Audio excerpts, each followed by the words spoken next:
Une fois encore, bonsoir. Que la grâce de Jésus soit avec nous. Que le Jésus que nous sommes en train de chercher puisse se révéler à nous pendant que nous le cherchons. Il a dit, vous me chercherez et vous me trouverez si vous me cherchez de tout votre cœur. Cherchez de tout notre cœur ce qu'il veut. Je crois que sa grâce va nous soutenir ce soir. Alors, bien aimés, nous avons commencé à parler du style de vie du disciple. Nous avons commencé par dire comment le disciple de Jésus doit vivre.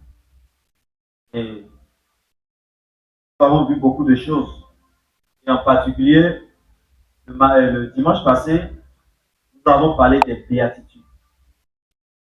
Nous avons parlé des béatitudes, des choses que Jésus était en train d'enseigner à ses disciples sur la montagne. Nous avons compris des choses de façon particulière, que c'est ceux qui s'approchent de lui, qui acceptent de quitter la foule pour aller sur la montagne. Il y a ces personnes-là qui décident de parler. Ceux qui sont prêts à faire un pas de plus. Ceux qui sont prêts à le chercher davantage. Et à ces personnes-là que Jésus ouvre sa bouche. C'est à eux qui donnent les secrets. C'est à eux qui révèlent les choses profondes.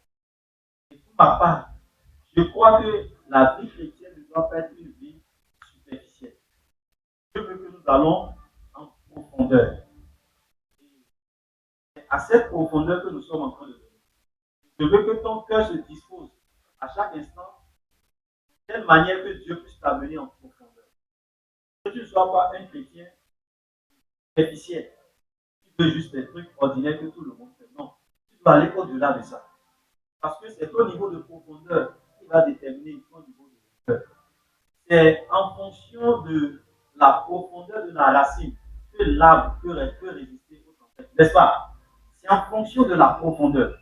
Donc Dieu veut susciter des personnes qui vont porter des fruits qui vont demeurer pour toujours. Mais pour ça, il va se concentrer d'abord à ce que nous puissions avoir des racines. Des racines.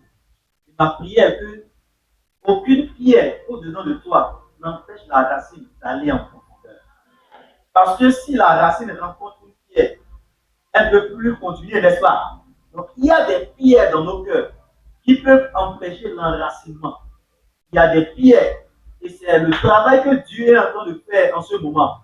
Il est en train d'ôter les pierres, il est en train d'ôter les choses qui vont empêcher que vous voulez. Alléluia. Il y a des pierres. Il y a des pierres. Moi, je crois en une chose, les chrétiens enracinés. Je crois en une chose, les chrétiens vont résister à tout vent de doctrine. Les chrétiens que aucun vent, aucune tempête ne peut balayer. C'est ce type de chrétien que moi je suis en train de chercher. C'est ce type de chrétien que je veux devenir. C'est le souci de mon cœur. Que je veux que toi aussi, tu sois le souci. Nous allons encore aller en eau profonde ce soir. Nous allons encore voir des choses pour checker nos cœurs. Pour voir est-ce que notre cœur est tombé. Alors, bien aimé, nous allons continuer à étudier Matthieu chapitre 5. Matthieu chapitre 5. Nous sommes arrêtés au verset 12. Mais nous allons voir quelque chose rapidement à partir du verset 17. Je veux vous montrer un peu le style de vie que Jésus attend. Ce que Jésus attend de nous. En Matthieu chapitre 17, chapitre 5, le verset 17 dit: ne croyez pas que je sois venu pour abolir la loi ou les prophètes. Je suis venu non pour abolir, mais pour accomplir. Car je vous le dis en vérité, tant que le ciel et la terre ne passeront point, il ne disparaîtra pas de la loi un seul iota ou un seul trait de la lettre, jusqu'à ce que tout soit arrivé. Jésus commence par nous expliquer quelque chose. Il commence par nous faire comprendre qu'il n'est pas venu pour abolir la loi. Tout ce que la loi est en train de dire, Christ n'est pas venu abolir la loi. Et ce que nous devons comprendre alors dans la loi, il y a ce qu'on appelle les lois morales, il y a ce qu'on appelle les lois cérémonielles. C'est-à-dire toutes les cérémonies qui étaient autour dans l'Ancien Testament, ce sont ces choses-là que Christ est venu abolir. Il n'y a plus de cérémonie pour aller tuer un animal pour le pardon des péchés. Il est venu abolir ça. Tous les actes que les hommes doivent faire pour être justes, c'est ce qu'il est venu abolir. Donc, il n'y a plus une œuvre que l'homme va faire pour se justifier. Il y a plusieurs lois, plusieurs activités, plusieurs actes qui ont été déposés et qui ont été demandés aux hommes. Tu dois faire ci. Tel jour, tu ne dois pas manger cela. Tel jour, tu ne dois pas porter cela. Avant de venir, tu dois faire l'ablution d'abord, avant de rentrer dans le temple. Ces lois cérémonielles, Jésus a aboli ça. Alléluia. Mais ceux qui sont les lois morales, qui interpellent le style de vie, le comportement, le caractère, la manière de vivre, Christ est venu accomplir ça. Amen. Donc il dit, je ne suis pas venu abolir la loi. Il n'est pas en train de dire les cérémonies que les gens faisaient. Ce n'est pas de ça qu'il parle. Aller brûler et le sacrifice sur l'autel, ce n'est pas pour ça qu'il est venu. Il est venu pour une autre forme. Il est venu pour que la manière dont il veut que les gens vivent, lui est venu donner la capacité aux hommes d'appliquer ça. Alléluia. Et c'est ce que nous allons voir. Il n'est pas venu abolir la loi. Il n'est pas venu annuler le fait que l'homme doit vivre dans la sanctification. Alléluia. Et vous allez entendre aujourd'hui beaucoup de personnes, quand on commence à prêcher, ils disent, vous êtes en train de retourner les gens dans la loi. Nous sommes dans la grâce. La grâce, la grâce. Or, la grâce, c'est quoi la grâce? La grâce, c'est la capacité que Christ a donnée aux gens pour pouvoir vivre la loi. Alléluia. La grâce, c'est la force que Christ est venu nous donner pour être capable d'appliquer les lois morales. Parce que malgré les lois morales qui ont été données, tu ne vas pas faire ci, tu ne vas pas faire ça, les hommes étaient incapables d'appliquer ça. Alléluia. Les hommes n'avaient pas la force. On ne doit pas prêcher la loi, on doit prêcher la grâce. Mais quand la grâce te visite, elle te pousse à obéir aux inscriptions, aux prescriptions de Christ. Alléluia. Christ va nous dire que la grâce, source de piété, nous pousse à renoncer, nous enseigne à renoncer à l'impiété.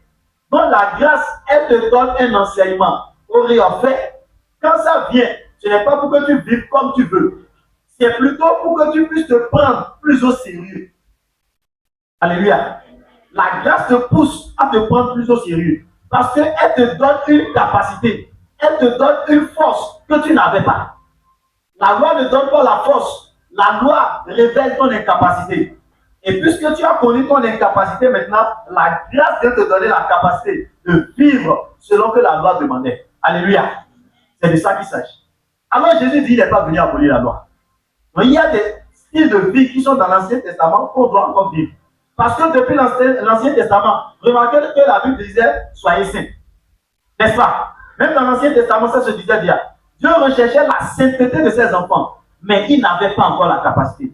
Et dans le Nouveau Testament, celui qui a la grâce, qui nous donne toute capacité, vient maintenant. Et remarquez, celui qui a la grâce, ce qui va commencer par nous dire. Si quelqu'un supprime un des plus petits commandements, lui aussi on va le supprimer. Celui qui va enseigner de ne pas faire quoi? Appliquer ces choses-là, on va le supprimer, il va faire attention. Maintenant, vous allez voir l'introduction de Jésus. Il dira, car, je vous le dis, si votre justice ne surpasse pas celle des scribes et des pharisiens, vous n'entrerez point dans le royaume des cieux. Je suis étonné que Jésus dise, si notre justice ne surpasse pas celle des scribes et des pharisiens, on ne va pas entrer dans le royaume. Est-ce que quelqu'un connaît la justice des scribes et des pharisiens? C'est terrible la justice. Mais Jésus dit que nous, notre justice doit surpasser la justice des scribes et des pharisiens. Les scribes, ils respectent le jeûne par semaine. Le nombre de sacrifices qu'ils doivent apporter au niveau de l'autel, ils apportent ça à chaque instant. Ils apprenaient la loi à chaque instant. Ils connaissaient les Écritures. Mais Jésus voit que leur justice n'est pas encore la vraie justice. Les scribes et les pharisiens, ont une justice. Mais cette justice-là, ce n'est pas celle que Christ est en train de rechercher. Et beaucoup aujourd'hui vivent avec la justice des scribes et des pharisiens. Nous avons aujourd'hui encore beaucoup de scribes et de pharisiens. Parce que la capacité pour que leur justice surpasse celle des scribes et des pharisiens ne leur a pas été donnée. C'est pourquoi il peut être tenté d'aller à l'église, mais son cœur ne peut pas vivre la justice de Dieu. La justice de Dieu est au-delà de tout ce que nous pensons. Il dit, vous n'entrerez point dans le royaume des cieux. Si notre justice ne dépasse pas celle des scribes et des pharisiens. Et ma question alors, comment les scribes et les pharisiens se comportaient? Jésus va interpeller ça. Il va montrer quelque chose. En Matthieu chapitre 23, remarquons ce que Jésus va dire par rapport à ces scribes-là. D'accord. Au verset 23, il dit, malheur à vous, scribes et pharisiens, hypocrites. La première manière, ou bien le style de vie des scribes et des pharisiens, ce sont des hypocrites. Alléluia. Ce sont des hypocrites. Pourquoi? Parce que vous payez la dîme de la menthe, de l'âneth, du cumin, et que vous laissez ce qui est plus important dans la loi, la justice, la miséricorde et la fidélité. Remarquez, ils payent la dîme. Et quand on parle de dîme, il y avait plusieurs dîmes dans la Bible. Alléluia. Il y avait plusieurs, la dîme des fruits, la dîme de ci, il y a plusieurs dîmes. Donc ils respectaient les cérémonies. Alléluia. Mais il y a quelque chose qu'ils ne respectent pas. C'est quoi? Et que vous laissez ce qui est plus important dans la loi. Dans la loi, ce qui est plus important pour Christ n'est pas la dîme qu'il paye. Alléluia. N'est pas l'argent qu'il donne. Ce n'est pas les cérémonies qu'ils accomplissent. Mais ce qui est plus important dans la loi, c'est quoi? La justice, la miséricorde et la fidélité. Donc, quand on parle de justice, ils ne sont pas dedans. Quand on parle de faire miséricorde aux gens, ils ne sont pas prêts à faire miséricorde. Quand on parle d'être fidèle à Dieu, ils ne sont pas prêts à être fidèles. Il dit, c'est là ce qu'il fallait pratiquer sans négliger les autres. Jésus dit, les autres, vous ne devez pas négliger. Mais ce qui est important, c'est pratiquer la justice, pratiquer la miséricorde et pratiquer la fidélité. C'est de ça qu'il s'agit. Il dit, conducteur aveugle, malheur à vous, scribes et pharisiens, verset, hypocrite, parce que vous nettoyez le dehors de la coupe et du plat, et qu'au dedans, ils sont pleins de rapine et de tempérance. Le dehors du plat, il lave ça très bien. Quand on le voit dehors, tout le monde dit waouh, ça c'est inscrit. Lui là, il n'est pas n'importe qui. Il respecte la loi. Mais Dieu dit, il ne lave pas le dedans. Ils sont pleins de quoi? De rapine et d'intempérance. Au-dedans, ça veut dire que Jésus ne regarde pas l'extérieur. Bien qu'il ne faut pas négliger l'extérieur. Mais ce qui est important pour lui, c'est laver l'intérieur. Bien-aimé dans le Seigneur, si tu vas chez quelqu'un et qu'il te remet un plat, et quand il prend le plat, il prend le soin de nettoyer le derrière du plat, mais quand dedans, il y a la poussière, et qu'il te met la nourriture dedans, est-ce que tu vas accepter manger? Alléluia. Ça va te déranger. Bien que le derrière est bien nettoyé, le dedans, c'est là que la nourriture vient. C'est là que la nourriture vient. Et cette partie est sale. Mais à ça dire alors qu'il faut nettoyer l'intérieur du plat et laisser l'extérieur, ça dérange aussi. Ou bien, mais le plus important, en mangeant, tu sais que si c'est l'intérieur qui est bien nettoyé, tu n'es pas en train de manger la poussière de derrière. Même si en mangeant, quand tu regardes, ça te dérange un peu. Mais le dérangement de la poussière extérieure n'atteint pas le dérangement de la poussière intérieure. Alléluia.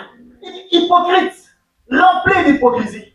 Oh bien-aimé dans le Seigneur, si Dieu pouvait nous délivrer de l'hypocrisie. L'hypocrisie est ce qui gangrène les chrétiens aujourd'hui. Il peut présenter une face, mais il n'est pas la chose. Il présente quelque chose qui n'est pas. Sa bouche proclame des choses qu'il ne vit pas. Jésus traite d'hypocrite. Oui, j'aime Jésus, mais il te demande des choses est-ce que tu es prêt à obéir? Alors il dit que la justice des pharisiens est une justice apparente. Ils veulent se faire voir, ils veulent se faire montrer, ils veulent que les gens les remarquent. Mais quand Dieu les regarde, le cœur est rempli de beaucoup de choses qui n'honorent pas la gloire de Dieu. Alors quand la Bible dit que notre justice doit surpasser celle des scribes et des pharisiens, qu'est-ce qu'elle veut dire? Une vie chrétienne sans hypocrisie. Une vie chrétienne où nous prenons le soin constant de veiller sur l'état de notre cœur pour voir si en vérité notre cœur est en train de s'aligner à sa volonté. Si les chrétiens n'arrivent pas à ce point de ne plus être hypocrites, mais d'être vrais avec eux et avec leur conscience, ils ne pourront pas plaire au maître. Et cela va fragiliser l'Église, ça va fragiliser ta vie chrétienne. Les choses que Dieu veut faire avec toi, tu ne pourras pas les faire parce que c'est de l'intérieur que la force vient. Les racines commencent à l'intérieur. Les racines, c'est dans le cœur. C'est dans la manière dont tu nettoies constamment l'intérieur de ton cœur. Alors, bien-aimés dans le Seigneur, quand nous disons que la foi, c'est dans le cœur, c'est vrai, mais est-ce que dans le cœur, c'est réel? La foi qui est dans le cœur va se manifester à l'extérieur. Il dit, votre justice doit surpasser celle des scribes et des pharisiens. Et il va commencer par donner quelques exemples que nous allons étudier progressivement en retournant dans Matthieu chapitre 5. La première des choses qu'il va dire, vous avez entendu qu'il a été dit aux anciens, tu ne tueras point, celui qui tuera mérite d'être puni par les juges. Oui, c'est ce qui a été dit dans la loi, mais moi je vous dis que quiconque se met en colère contre son frère mérite d'être puni par les juges.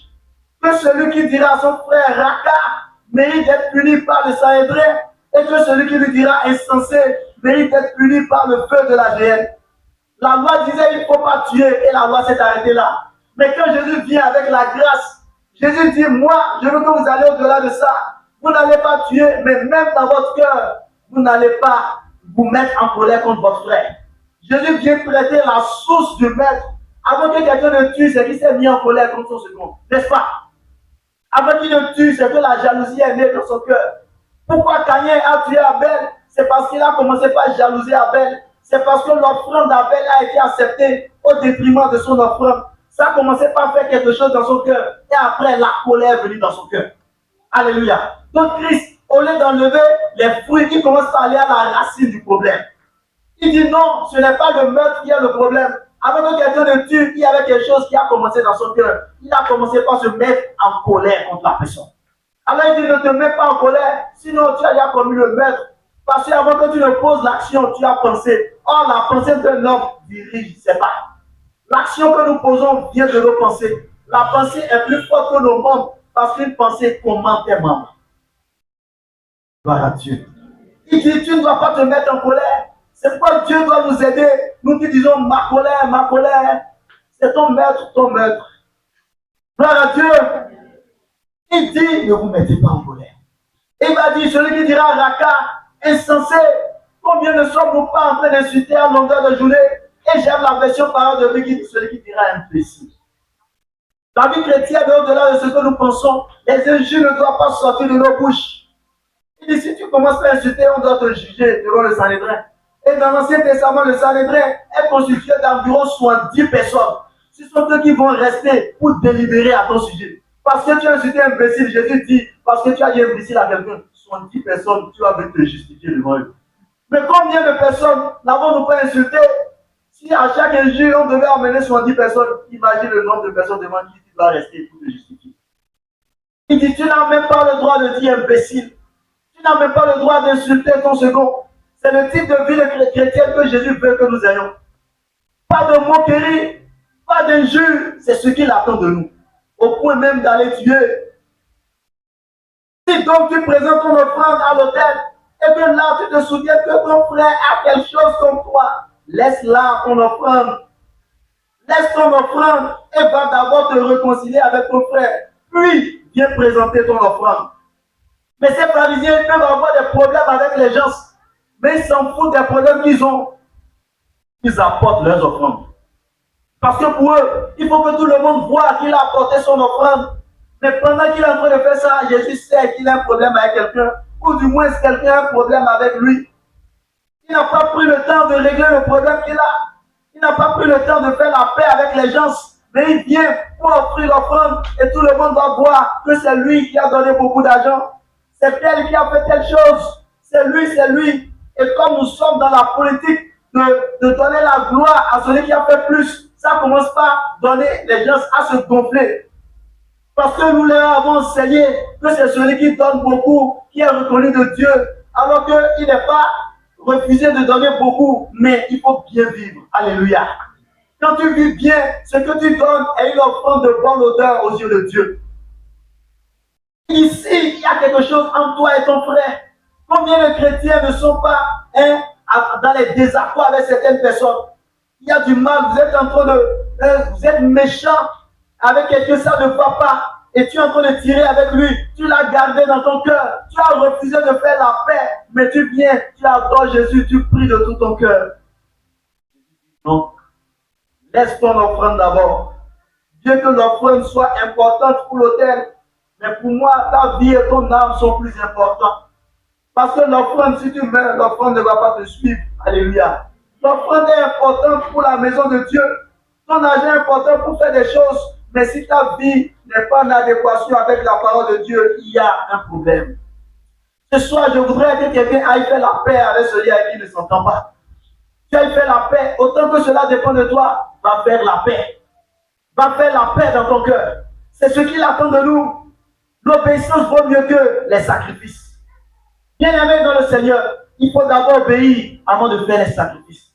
C'est après l'obéissance que viennent les sacrifices maintenant. Ton sacrifice a la valeur quand tu obéis à Jésus. C'est le type de vie qu'il attend de nous.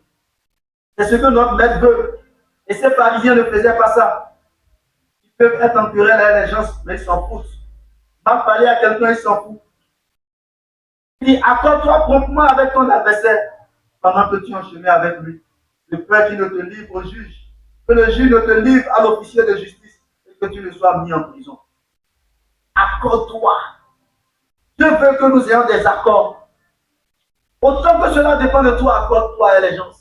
Sois en paix avec tout le monde. C'est le style de vie du chrétien. Et Jésus va continuer pour dire, vous avez appris qu'il a été dit, tu ne commettras point d'adultère. C'est ce qui a été dit, tu ne dois pas commettre d'adultère.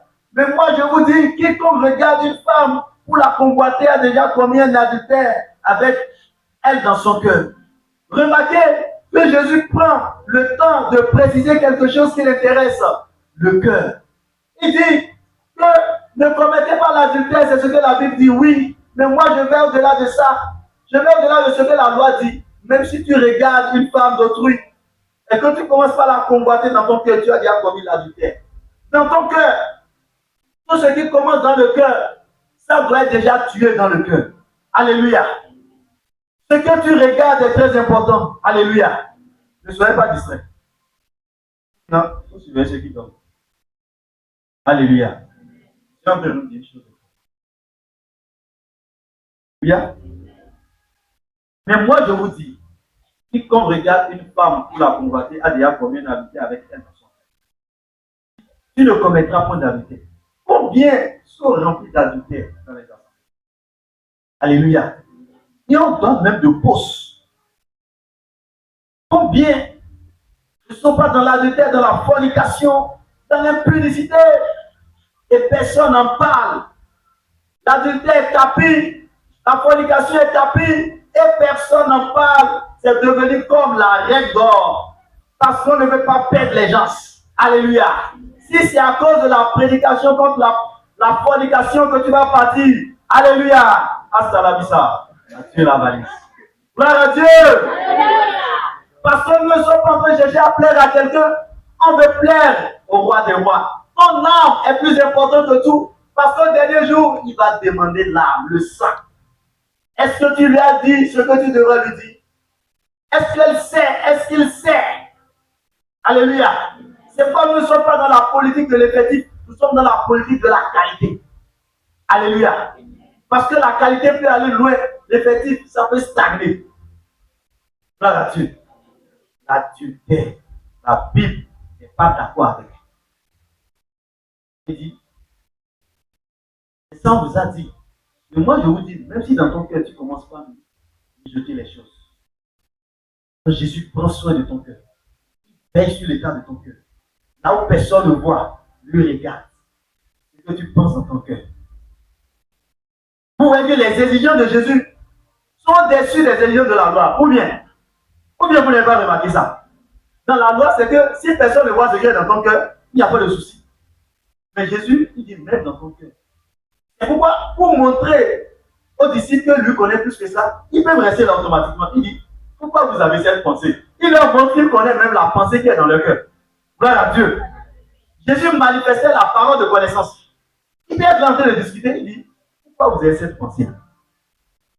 Ils sont étonnés de ce que Jésus sait ce qu'il pense. C'est pour montrer qu'il voit nos cœurs. Là où tu es, il voit ton cœur. Tu ne peux pas te cacher à lui. C'est pourquoi il est sérieux. Il aime bien d'être honnête avec lui. Que tu t'exposes à lui afin qu'il te guérisse. Gloire à Dieu. La barre est haute avec la grâce. C'est pourquoi ta force ne peut pas le faire. Tu dois te soumettre à la grâce. Elle te donne la capacité d'obéir et tu verras.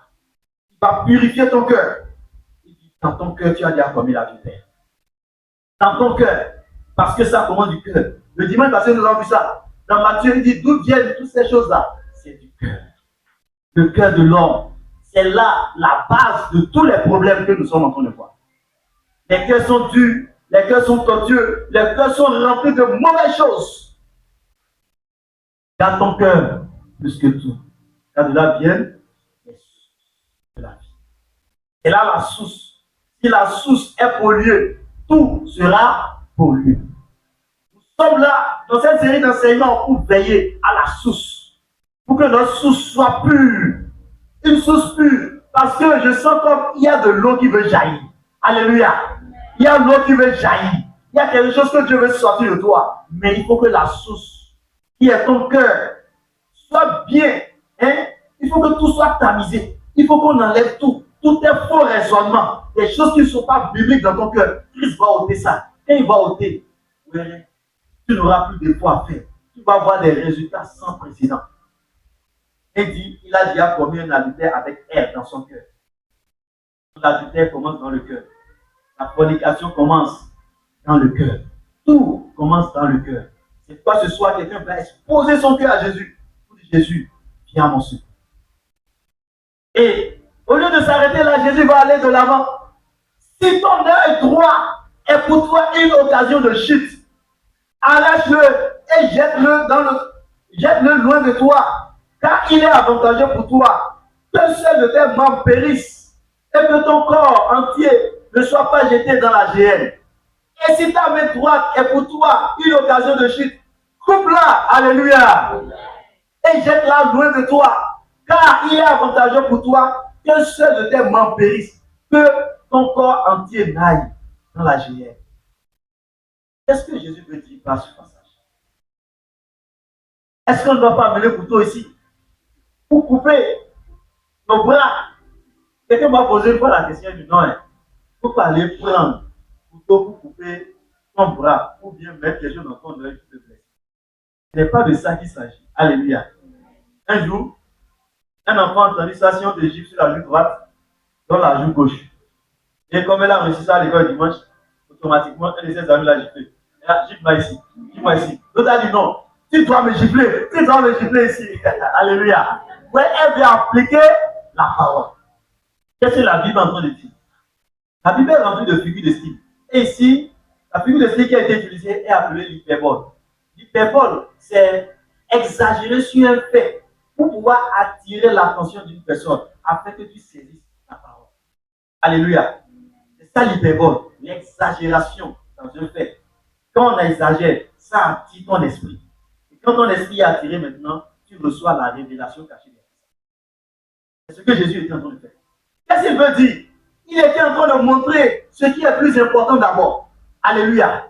Il est en train de tirer l'attention de l'homme sur la chose sur laquelle il doit placer ses regards. Ce qu'il doit mettre en premier, c'est qu'il doit veiller sur son âme. Son âme ne doit pas aller en enfer. Et que le Le fait de sécuriser son âme est plus important que tout. Et il est en train de continuer pour montrer que s'il y a une chose terrestre qui veut t'empêcher d'aller au ciel, il faut l'éloigner de toi. C'est pourquoi il m'a dit, jette ça loin de toi. C'est-à-dire, sépare-toi de tout ce qui peut t'empêcher d'aller au royaume des cieux. Alléluia. Donc c'est ce que Jésus était en train de dire. Si tu vois qu'il y a quelque chose qui est en train de déranger ta vie spirituelle, qu'est-ce que tu dois faire? Sépare-toi de ça. Beaucoup ne sont pas prêts à se séparer. Beaucoup ne sont pas prêts à se séparer. Toi-même, tu sais que ce que tu es en train de faire, cette chose avec laquelle tu es, n'avantage pas ta vie spirituelle. Ça ne te permet pas de t'attacher davantage à Jésus, mais tu es avec ça. Il est préférable qu'un membre soit coupé et que tout ton corps, tout entier, puisse aller au ciel. Que tu sois bien avec le corps et que tu ailles en enfer. Alléluia. Il est avantageux que tu ailles au ciel, macho, que tu aies toute la forme et que tu ailles en enfer. Jésus est en train de montrer la priorité du chrétien. Ce qui est priorité pour lui, c'est que son âme soit sauvée. C'est que la vie spirituelle est plus importante que la vie terrestre. Oh bien-aimé dans le Seigneur, qu'est-ce qui est la chose qui est attachée à toi, qui peut t'empêcher d'hériter le royaume? Alléluia. Qu'est-ce qui est attaché à toi, qui va t'empêcher de vivre la vie spirituelle que Dieu veut? Parfois le diable alourdit notre marche spirituelle en nous accrochant des choses. Il y a des fardeaux que le diable t'accroche, qui ne sont forcément pas des péchés, mais ça ralentit ta marche. Qu'est-ce qui est une occasion de chute pour toi? Quelle est la chose à laquelle tu es constamment et ça te pousse à tomber à chaque instant? Identifie ça et sépare-toi de ça. Alléluia. C'est de ça qu'il s'agit. Ce qui te pousse à ne pas aimer Jésus davantage. Et même si c'est ton œil, ce que tu regardes avec tes yeux, ça peut être ton téléphone qui t'empêche de chercher le Seigneur davantage. Il dit, sépare-toi de ça. J'avais un frère, à un moment donné, il s'est rendu compte que son téléphone le dérange. Il a déposé l'Android tranquillement. Alléluia. Gloire à Dieu. Et en ce temps-là, il n'y avait pas de téléphone. Et je priais Dieu pour qu'il me donne le téléphone. Gloire à Dieu. Et j'arrive chez lui. Il a déposé le téléphone. Il a fait utiliser le petit téléphone. Moi, Dieu a répondu à ma prière en le délivrant lui. J'arrive là-bas et je dis, ah, j'ai déposé mon téléphone là. Ça me pousse à pécher seulement. Il a déposé l'utiliser. Ah, moi, je n'ai même pas de téléphone. Il a bien prendre même pour partir avec. Là, il sait que ce n'est plus avec moi. Puis si c'est avec lui, il sera tenté d'aller allumer ça. Je suis venu, il m'a remis ça. Il dit, ah! Mais ça est dans mon cœur. Il ne faut pas que mon histoire devienne une occasion de chute pour moi. Donc je dois veiller. Gloire à Dieu. Qu'est-ce qui est là? Qui peut t'empêcher de grandir dans la spiritualité? Parfois, ce sont des camaraderies. Ce sont des amis qui n'ont rien à voir avec Jésus. Des activités qui n'ont rien à voir avec une vie spirituelle qui peut t'aider. Et tu es attaché à ça. Tu es attaché à ça. Par toi de ça. Que le Seigneur ouvre les yeux de quelqu'un ce soir, afin qu'il puisse discerner ce de quoi il doit se détacher. C'est les profondeurs. Alléluia. Vous avez encore appris qu'il a été dit, tu ne parleras point, mais tu t'acquitteras envers le Seigneur de ce que tu as déclaré passément. Mais moi je vous dis, ne jurez aucunement ni par le ciel, ni parce que c'est le trône de Dieu, ni par la terre, parce que c'est son marche-pied, ni par Jérusalem, parce que c'est la ville du grand roi. Ne jure pas non plus par ta tête. Alléluia. Car tu ne peux rendre blanc ou noir un seul cheveu. Que votre oui soit oui et que votre non soit non. Ce qu'on y ajoute bien du malin. Oh Lord, mon Dieu. Oh Lord, je te jure, je te jure. Tu jures de quoi? Gloire à Dieu. Je reconnais qu'on a été habitué à ces choses-là. Au point parfois on oublie. Mais qu'est-ce que Jésus dit de nous? Il dit, ne jure pas. Que ton oui soit oui et que ton non soit non. C'est un exercice dans lequel on doit aller. Est-ce que c'est comme ça s'est passé? Oui, point. Tu n'as pas besoin de jurer. Jésus dit, il ne faut pas jurer. Dis oui, dis non et un point. C'est comme ça. Parce que la plupart des temps, ceux qui jurent sont en train de mentir sur la chose. N'avez-vous pas vu des personnes qui jurent de tout, la bouche de tout, la tête de ses parents, sa maman ne sait rien de ça. Et elle jure sur la tête de sa maman, alors que c'est faux. Alléluia. Elle jure, elle pleure. mais elle est en train de mentir. Non, ne jurez pas. Ne jurez pas que votre oui soit oui et que votre non soit non. Ce qu'on y ajoute vient du malin. Tu n'as pas besoin de trop te justifier. Non. Est-ce que tu as fait? Non, je n'ai pas fait. Je n'ai pas besoin de jurer. Non, et c'est non. J'ai la vérité en moi. Christ est la vérité. Je ne te dis pas non parce que j'ai peur de toi. Je dis non à cause de celui qui est au-dedans de moi. Ce que je te dis, je suis obligé de te dire la vérité. Pas à cause de toi. Je peux te mentir, tu ne sauras jamais. Mais je te dis la vérité et je te dis oui. Mon oui vaut mieux que tous ceux qui peuvent jurer derrière. Le oui des chrétiens pèse. C'est pourquoi Jésus dit oui, ça suffit. Ça a un poids éternel, ton oui. Tu n'as pas besoin d'ajouter des artifices. Non. Non. Oui. Oui. Que Dieu t'amène dans cet exercice. C'est de ça qu'il s'agit. Vous avez appris qu'il a été dit œil pour œil et dent pour dent. Mais moi, je vous dis de ne pas résister aux méchants. Combien d'entre nous ne sont pas en train de faire des œils pour œil, dent pour dent? Parce que je méditais cette partie, ça m'a beaucoup intéressé. Œil pour œil, dent pour dent. C'est ce qu'on a dit. Pourquoi Moïse a établi cette loi? Je vais vous expliquer. Puisque les hommes n'avaient pas la vie de Dieu et que la méchanceté était dans leur cœur, quand quelqu'un le gifle, il peut aller prendre bois et tabasser l'autre. Alléluia. Donc, pour atténuer les dégâts,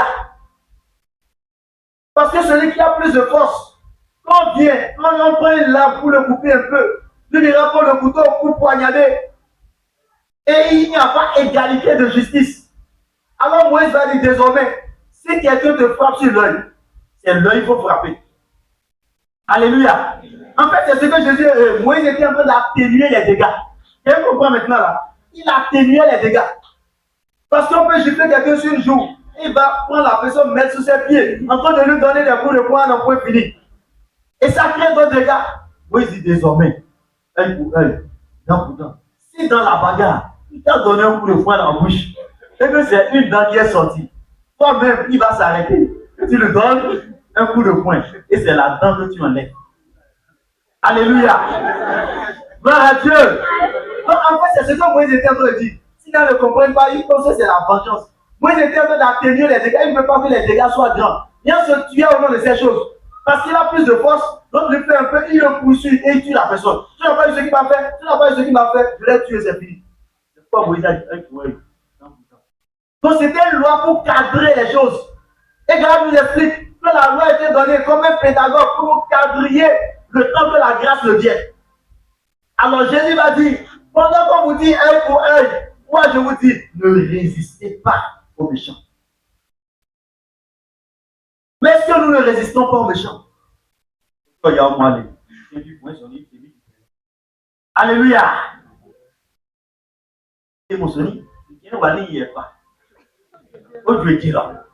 Alléluia.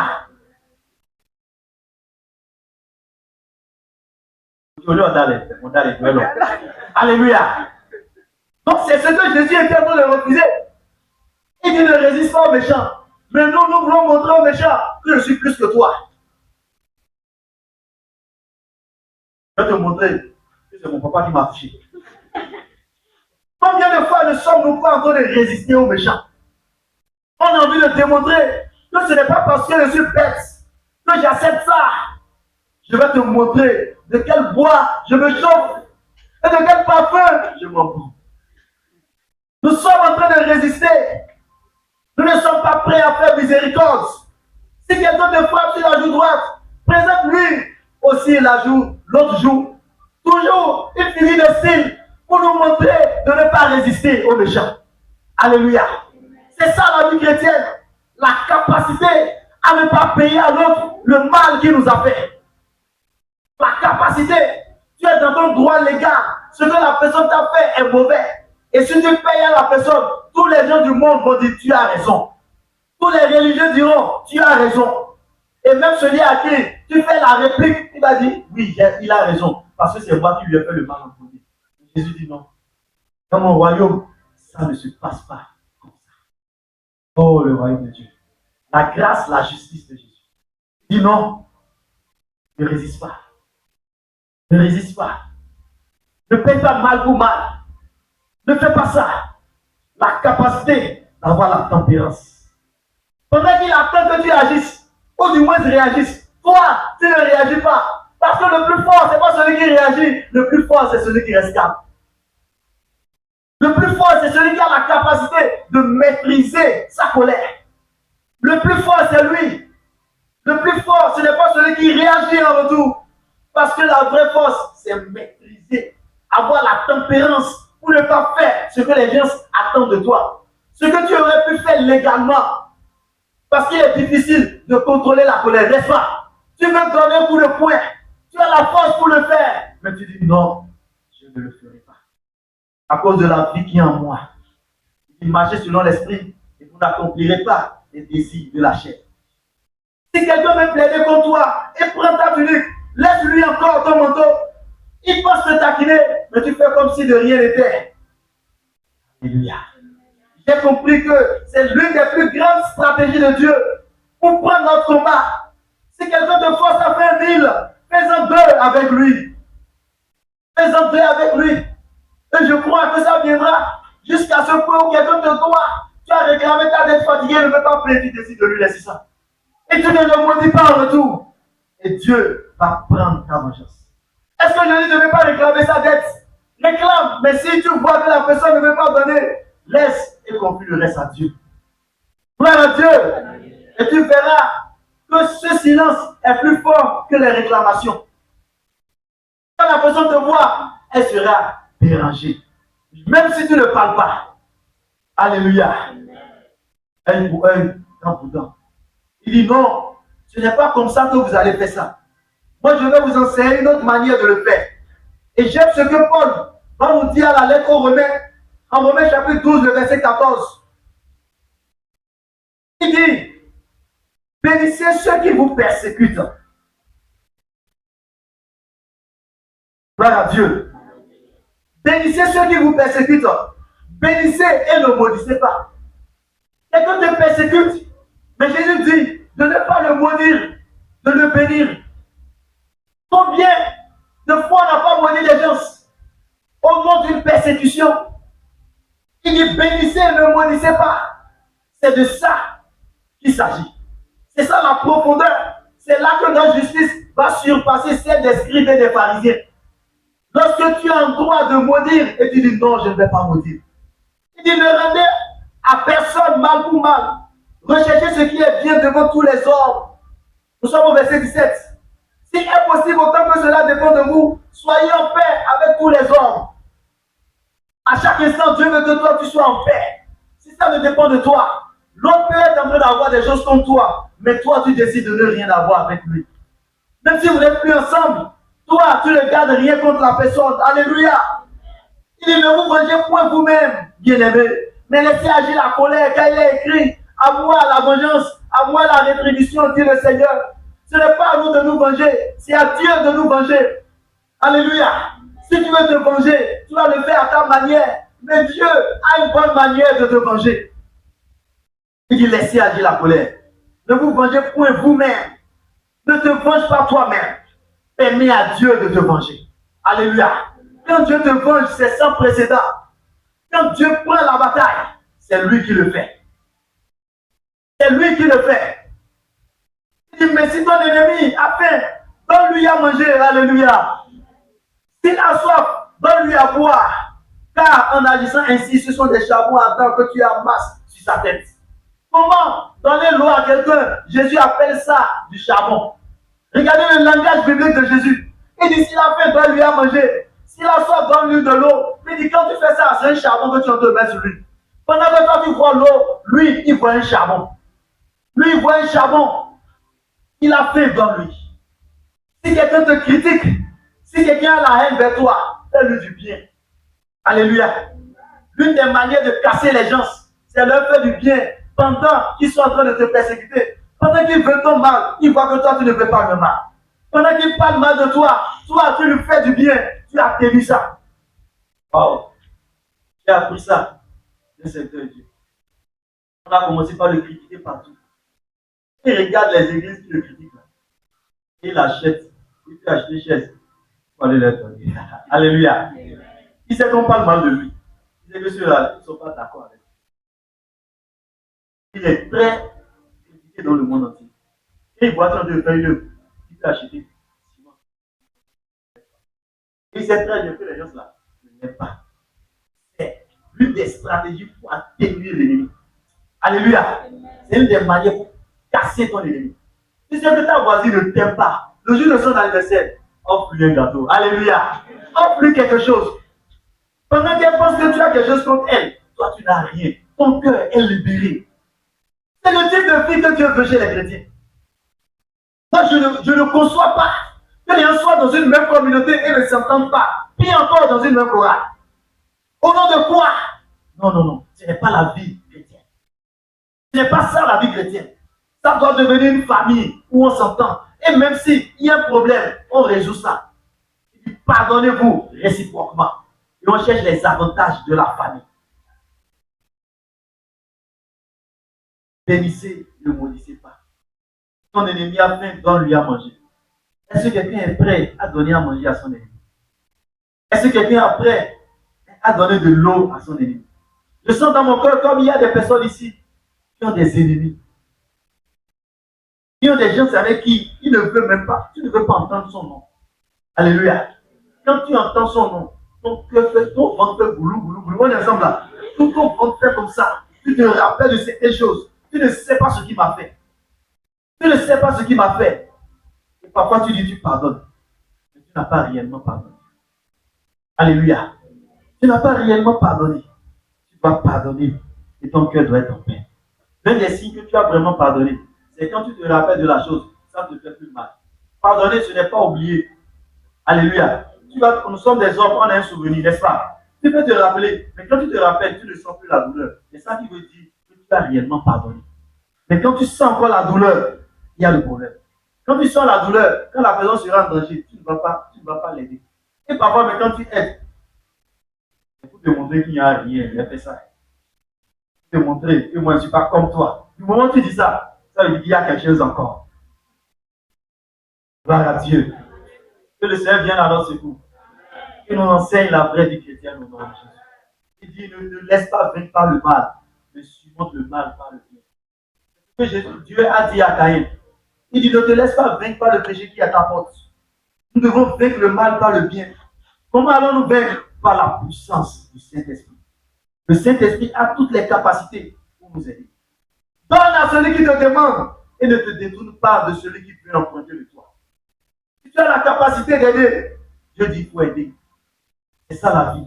Ne te détourne pas. Tu sens que telle personne a un besoin et tu as la capacité d'aider, mais tu te détournes. Si quelqu'un est dans le besoin, aide, soutiens. La vie chrétienne est une vie d'entraide. C'est une vie familière où on est prêt à aider l'autre. La Bible dit en acte des apôtres qu'il n'y avait point d'indigence au milieu d'eux. On ne sentait pas que celui-ci manque. On ne voit pas que celui-ci en avait de trop et que celui n'en a pas. Ils se couvraient les uns les autres. C'est ça la famille chrétienne. Vous avez appris qu'il a été dit, tu aimeras ton prochain et tu haïras ton ennemi. Mais moi je vous dis, aimez vos ennemis. Bénissez ceux qui vous maudissent. Faites du bien à ceux qui vous haïssent. Faites du bien à ceux qui vous haïssent. Est-ce que nous sommes prêts à ça? Faites du bien. Tu sais qu'il te hait. Il n'aime pas voir ta tête. Il te critique partout. Il dit des choses fausses sur toi. Quand tu le vois, qu'est-ce qui vient dans ton cœur en premier? La vengeance. La vengeance. Dieu doit guérir nos cœurs ce soir. Dieu va guérir ton cœur parce que tu as eu la haine. Ou bien il y avait de la haine envers toi. On t'a blessé émotionnellement. Je ne refuse pas tout ce qu'on t'a fait injuste.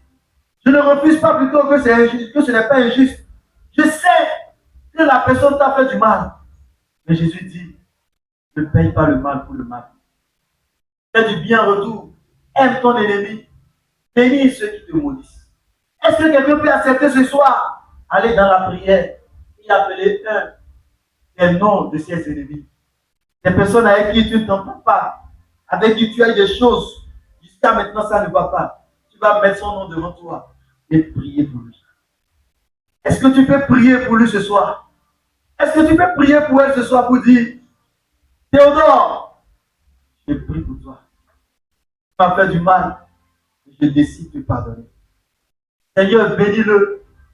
J'aurais appris qu'il est malade. Seigneur, guéris-le. Ses activités ne vont plus. Seigneur, bénis ses activités. Est-ce qu'il y a quelqu'un ici ce soir qui est prêt à faire cet acte d'obéissance? Est-ce qu'il y a une personne ce soir? Tu m'as fait du mal. Tu m'as fait du mal. Vous m'avez fait du mal. Mais je décide de ne pas vous payer ça. Je décide de ne pas vous payer ça. Joseph dit, vous avez promis me faire du mal. Mais Dieu l'a transformé en bien. Tous ses frères s'attendaient à ce que Joseph se venge. Il dit non. Pourquoi est-ce que je vais me venger? C'est à cause de cela que Dieu a organisé tout pour me placer ici. Bien que vous avez eu un cœur mauvais, Dieu a utilisé ça pour accomplir sa volonté. C'est pourquoi Jésus disait, Père, pardonne-leur car ils ne savent pas ce qu'ils font. Ils sont ignorants. Est-ce qu'une personne ce soir peut dire, Père, pardonne à Luc, pardonne à Rachel, car elle ne sait pas ce qu'elle fait. Mais tu me diras, comment un adulte comme ça, tu vas dire, il ne sait pas. Ce qui le domine est plus que les choses physiques.